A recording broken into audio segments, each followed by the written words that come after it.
Émission Le Mag, toute l'aventure du véhicule électrique Renault en images. Zéro Émission Le Mag, 10e numéro. Partons dans les Yvelines, où l'alliance Renault-Nissan, EDF et d'autres partenaires publics et privés vont expérimenter les voitures électriques dans le cadre du projet SEV, une initiative que nous présentent les acteurs du projet. La voiture électrique est silencieuse, un silence qui pousse les constructeurs à inventer de nouveaux sons agréables pour les conducteurs et sécurisants pour les piétons. Un enjeu dont nous parle Nicolas Remise, directeur de programme adjoint de Fluence Z2.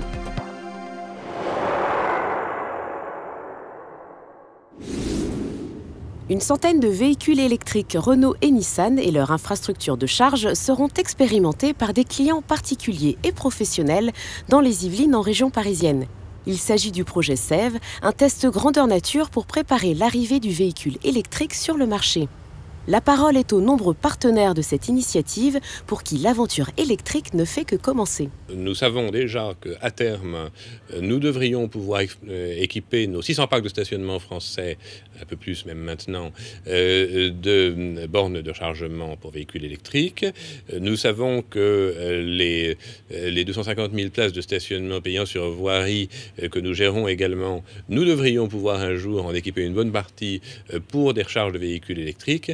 Et avoir la chance d'être associé aujourd'hui à une expérimentation en grandeur nature grâce à SEV, c'est pour nous une opportunité formidable de tester, de regarder, de comprendre les modèles économiques plausibles et de participer à une aventure collective qui est très exaltante.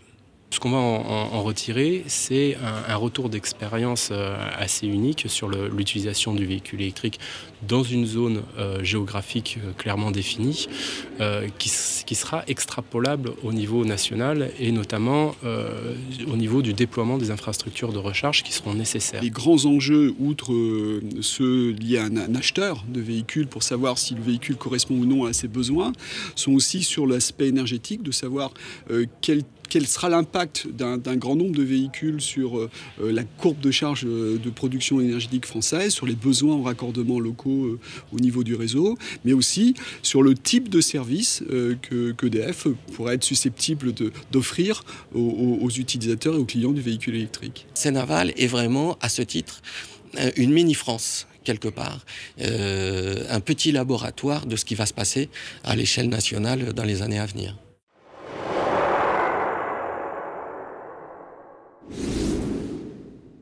Inventer les sons qui vont accompagner la conduite et avertir les piétons de l'arrivée d'une voiture, cela fait partie des nouveaux enjeux auxquels les constructeurs sont confrontés. Nicolas Remise, directeur de programme adjoint de Fluence Z2, nous présente un nouveau métier, le sound design des voitures électriques. Mais avant, silence, ça roule.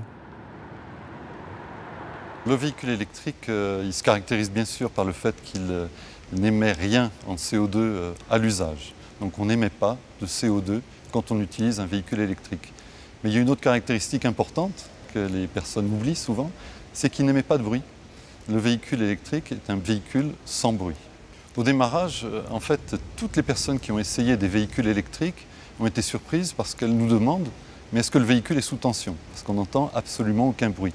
À tel point qu'on a été amené à mettre un voyant sur le tableau de bord qui indique que le véhicule est sous tension. Dans un véhicule thermique, il y a quantité de bruits de fonctionnement qui existent, qui sont masqués par le bruit du moteur. Sur le véhicule électrique, on n'a plus ce masquage du bruit, et donc tous ces petits bruits de fonctionnement vont ressortir. Ce qui fait que nous sommes amenés à travailler sur la qualité du bruit, sur son niveau sonore. Quelques exemples, un bruit de climatisation, on ne l'entend jamais dans un véhicule thermique. Là, à cause de l'absence de bruit du moteur électrique, on va être amené à travailler le bruit de la climatisation pour éviter d'avoir des chuintements, des sifflements. On va rendre le bruit propre. Sur un bruit de clignotant, par exemple, on va être amené à réduire l'intensité du bruit, mais également à travailler sur la texture du bruit pour le rendre plus harmonieux à l'oreille, puisqu'il va ressortir beaucoup plus.